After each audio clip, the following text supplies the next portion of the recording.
কেমন মেয়ে বিবাহ করা উচিত? সহবাস করার পর ফরজ গোসল না করে মৃত্যুবরণ করলে তার পরিণতি কি? কোরআনের প্রতি হরফে 10 নেকি। আমরা জানি আরবি কোনো দোয়া পড়লে একই নেকি হবে।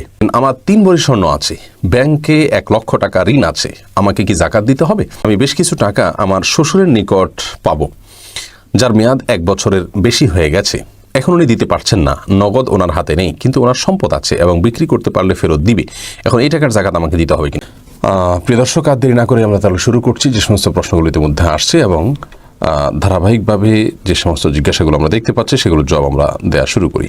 এরপরে এমডি মনসুর আলী জানতে চেয়েছেন, কেমন মেয়ে বিবাহ করা উচিত? ভাই মনসুর, মেয়ে হোক ছেলে হোক, সর্বক্ষেত্রে নবী সাল্লাল্লাহু আলাইহি সাল্লামের পরামর্শ ফাসফার বিজাতের দিন, তোমরা দিনদার পাত্র এবং পাত্রী বিয়ের করার ক্ষেত্রে অগ্রাধিকার দিবে। বিশেষ করে মেয়েদের ক্ষেত্রেও নবী সাল্লাল্লাহু আলাইহি সাল্লাম এটি আলাদা করেই বলেছেন যে মেয়েদেরকে বিয়ে করা হয় তাদের সম্পদ দেখে, বংশমর্যাদা দেখে, রূপ লাবণ্য দেখে, তাদের সৌন্দর্য দেখে, কিন্তু তুমি বিবাহ করবে তার দিনদারিতা, তার তাকওয়া, আল্লাহ ভীতি, এগুলো দেখে।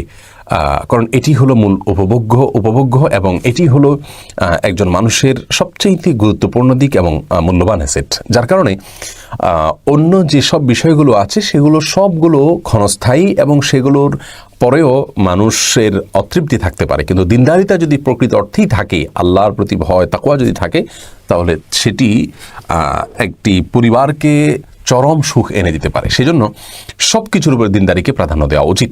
আমরা আজকাল চাই যে দিনদারি তো লাগবেই, সাথে একটু দুনিয়াটাও লাগবে।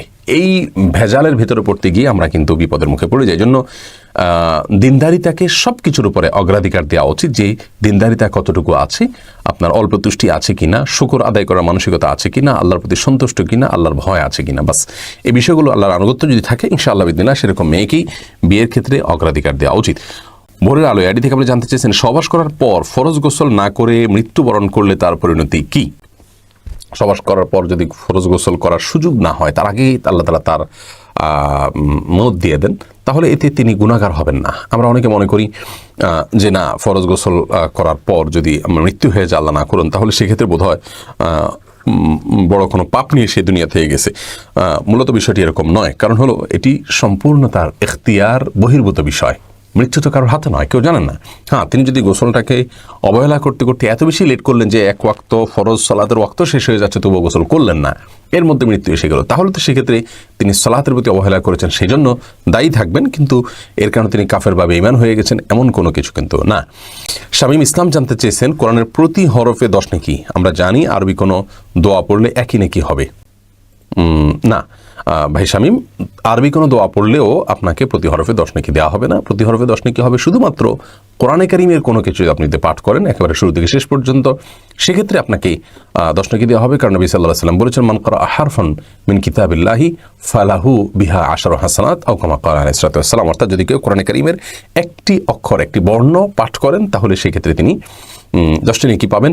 এটি কোরআন পাঠ করলে, তখন কোরআনের বাইরে আপনি দোয়া পড়লেন, হাদিস পড়লেন বা আরও ভালো কিছু পড়লেন, তাতে আপনি এমনিতে সওয়াব পাবেন, কিন্তু 10 নেকির যে ফিগার সেটা আপনার অর্জিত হবে না, কারণ সে সম্পর্কে হাদিসে কোনো ওয়াদা নেই।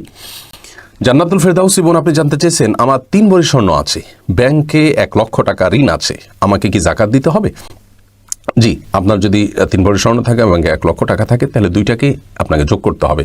স্বর্ণ যেটা আছে সেটার বাজার মূল্য ধরতে হবে, যে এটা এখন বিক্রি করতে গেলে, এই যখন জাকাতের কাউন্ট করছি তখন বিক্রি করতে গেলে দাম কত পাবো, সেই দামটা বের করে এনে তার সাথে 1 লক্ষ টাকা যুক্ত করে টোটাল যে ফিগার বের হয়, সেখান থেকে শতকরা 2.5% করে প্রতি বছর 1,02,000 করে জাকাত আপনাকে দিয়ে যেতে হবে। মিজানুর রহমান, আপনি জানতে চেয়েছেন, আমি বেশ কিছু টাকা আমার শ্বশুরের নিকট পাবো, যার মেয়াদ 1 বছরের বেশি হয়ে গেছে। এখন উনি দিতে পারছেন না, নগদ ওনার হাতে নেই, কিন্তু ওনার সম্পদ আছে এবং বিক্রি করতে পারলে ফেরত দিবে।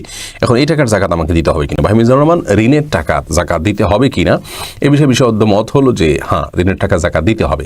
আপনি টাকাটার মালিক, মূলত তাকে আপনি ঋণ দিয়েছেন, অতএব জাকাতটা আপনাকে দিতে হবে এবং প্রতি বছর আপনাকে জাকাত দিয়ে যেতে হবে। যদিও এক্ষেত্রে সৌদি আরবের স্কলার শেখ মোহাম্মদ সালেহ আল উসাইমিন রাহিমাহুল্লাহ, তিনি তার এক ফতোয়াতে বলেছেন যে আপনি যদি কাউকে ঋণ দিয়ে থাকেন, বহু বছর পরে তিনি টাকাটা ফেরত দেন, তাহলে সেক্ষেত্রে শেষের বছরের জাকাত আপনি দিবেন, আর বাকি বছরের জাকাত আপনাকে দিতে হবে না। আর যিনি ঋণ নিয়েছেন তার তো জাকাত দেওয়ার প্রশ্নই ওঠে না, কারণ তিনি টাকার মালিক নন। এটা সবাই একমতের বিষয় যে জাকাত দিবেন যিনি ঋণ দিয়েছেন, যিনি ঋণ নিয়েছেন তাকে জাকাত কোনো অবস্থাতেই দিতে হবে না। আর যদি আপনি ঋণ দেওয়ার পর সেটি পাওয়ার আশা আপনার না থাকে, তাহলে সেক্ষেত্রে ওটা জাকাত দিতে হবে না। এটিও সর্বসম্মতিক্রমে।